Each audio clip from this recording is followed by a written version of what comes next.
할렐루야. 오늘도 함께 하신 주님을 찬양합니다. 자, 오늘 같이 나눌 하나님의 말씀은 사도행전 28장 1절로 15절까지 말씀을 통하여 멜리데 섬에서 라는 제목으로 같이 나누기를 원합니다. 로마를 향하던 배는 항해 중에 유로굴라라는 폭풍을 만나 표류하다가 결국에는 멜리데라는 섬에 이르게 됩니다. 이 멜리데 섬에서 머물게 된 사도 바울은 거기에서도 하나님의 살아계심을 드러내는데요. 자, 오늘 본문의 말씀 바로 그 내용입니다. 그곳에서 3개월 동안 머물며 다시 로마로 향하게 되는데, 자, 그 내용 한 절 한 절씩 읽으며 같이 나누기를 원합니다. 자, 먼저 1절부터 6절까지의 말씀입니다. 우리가 구조된 후에 안즉 그 섬은 멜리데라 하더라. 비가 오고 날이 참해 원주민들이 우리에게 특별한 동정을 하여 불을 피워 우리를 다 영접하더라. 바울이 나무 한 묶음을 거두어 불에 넣으니 뜨거움으로 말미암아 독사가 나와 그 손을 물고 있는지라. 원주민들이 이 짐승이 그 손에 달려 있음을 보고 서로 말하되 진실로 이 사람은 살인한 자로다. 바다에서는 구조를 받았으나 공의가 그를 살지 못하게 함이로다 하더니 바울이 그 짐승을 불에 떨어버림에 조금도 상함이 없더라. 그들은 그가 붙든지 혹은 갑자기 쓰러져 죽을 줄로 기다렸다가 오래 기다려도 그에게 아무 이상이 없음을 보고 돌이켜 생각하여 말하되 그를 신이라 하더라. 아멘.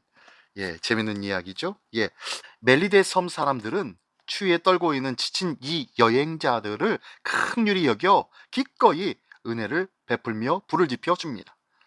낯선 섬에서의 환대는 죽다 살아난 이들에게 많은 위로와 힘이 되었을 것입니다. 멜리데 사람들의 따뜻한 환대는 하나님의 준비였다는 것을 믿으십니까? 하나님은 피곤하고 지친 우리의 몸과 영혼을 늘 돌보시고 회복시켜 주시는 하나님이신 줄 믿습니다. 우리가 혹시 넘어지더라도 아주 엎드러지지 않도록 우리 주님은 우리를 굳건하게 붙잡아 주시는 줄 믿으시기 바랍니다. 자, 이렇게요, 우리에게 닥치는 위기를 통해 하나님이 드러나고 있는데요. 자, 계속 보니까 원주민들은 바울이 독사에 물리자 큰 죄가 있어서 공의의 여신에게 심판을 받는다고 생각한 거예요. 그러나 사도 바울은 멀쩡한 것을 다시 한번 확인하고는 그를 신이라고 또한 생각도 합니다. 이는 하나님이 다시 한번 바울의 위기를 통하여서 하나님의 능력을 현시시켜 주시고 있는 것입니다. 삶에 닥치는 위기는 우리를 두렵게 하기도 합니다. 하지만 하나님은 그 위기를 만난 우리를 함께 동행하시면서 당신의 살아계신 큰 능력을 나타내 보여주시는 하나님이심을 믿으시기 바랍니다. 나의 앞에 닥쳐진 삶의 많은 위기와 두려움의 순간들, 그 순간인 바로 하나님께서 역사하실 크고 놀라운 은혜와 능력의 시간임을 꼭 기억하며 그 모습으로 승리케 하여 주신 하나님을 찬양하는 우리 모두가 되시기를 예수님의 이름으로 축원합니다. 예, 계속해서요 7절부터 15절 끝까지 한번 읽어볼까요? 예, 이 섬에서 가장 높은 사람 보블리오라 하는 이가 그 근처에 토지가 있는지라 그가 우리를 영접하여 사흘이나 친절히 머물게 하더니 보블리오의 부친이 열병과 이질에 걸려 누워있거늘 바울이 들어가서 기도하고 그에게 안수하여 낫게 하매 이러므로 섬 가운데 다른 병든 사람들이 와서 고침을 받고 후한 예로 우리를 대접하고 떠날 때에 우리 쓸 것을 배에 실었더라. 석 달 후에 우리가 그 섬에서 겨울을 난 알렉산드리아 배를 타고 떠나니 그 배의 머리 장식은 디오스구로라. 수라구사에 대고 사흘을 있다가 거기서 둘러가서 레기온에 이르러 하루를 지낸 후 남풍이 일어나므로 이튿날 보디올에 이르러 거기서 형제를 만나 그들의 청함을 받아 이레를 함께 머무니라. 그래서 우리는 이와 같이 로마에 가니라.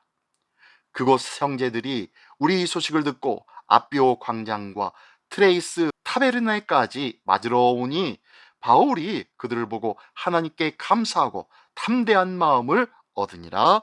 아멘.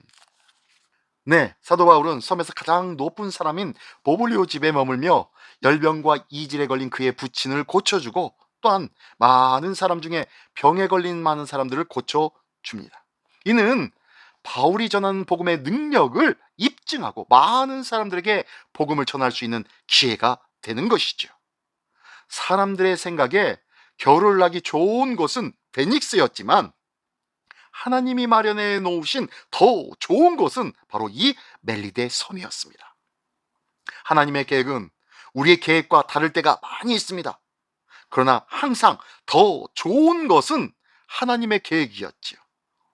우리 시민교회 안에도 수많은 계획들이 있고 수많은 기도 제목들이 있습니다. 하지만요, 하나님의 역사는 어느 곳으로 인도하시고 어느 것을 우리에게 선사해 주실지 우리는 잘 알지 못할 때가 많이 있습니다. 하지만 그 선사해 주는 그 때와 그 장소와 그 상황이 바로 더 좋은 것이라는 것을 기억하며, 모든 일에 협력하여 선을 이루시는 하나님을 기대하며 소망하는 마음으로 우리가 주님의 뜻을 받아들이고 아멘과 감사함으로 주의 일들을 감당하는 우리 모두가 되기를 예수님의 이름으로 축원합니다. 자, 그렇게 해서요, 바닷길을 다시 열릴 때쯤 사도 바울의 일행은 멜리데를 떠나 최종 종착지인 보디올에 이르릅니다. 그들이 탔던 배의 장식은 당시 뱃사람들이 수호신으로 널리 숭배했던 디오스구로였어요. 사람들은 뱃머리에 그들이 섬기는 신의 이름과 형상을 새김으로 인해서 그것들이 자신들을 지켜줄 것이라고 기대했던 것이죠. 하지만 사도 바울은 그 일행들의 일거수일투족을 지키신 이는 저 디오스구로가 아니라 전능하신 하나님이심을 확신하고 그들에게 보여주는 일들이 나타납니다.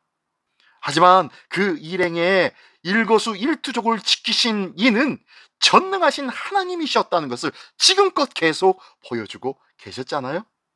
바울과 함께 풍랑을 지나 로마에까지 이른 사람들은 디오스그로가 아니라 살아계신 하나님의 존재를 분명히 목격하고 체험한 것입니다. 이 귀한 은혜가, 하나님의 은혜가 우리 모두에게 있기를 원합니다. 사도 바울은 마지막에 뭐라고 합니까? 그곳 형제들이 우리의 소식을 듣고 아비오 광장과 트레이스 타베르네까지 맞으러 나온 그들의 모습을 보고 하나님께 감사하며 더욱더 크고 담대한 마음을 얻었다라고 고백하고 있습니다.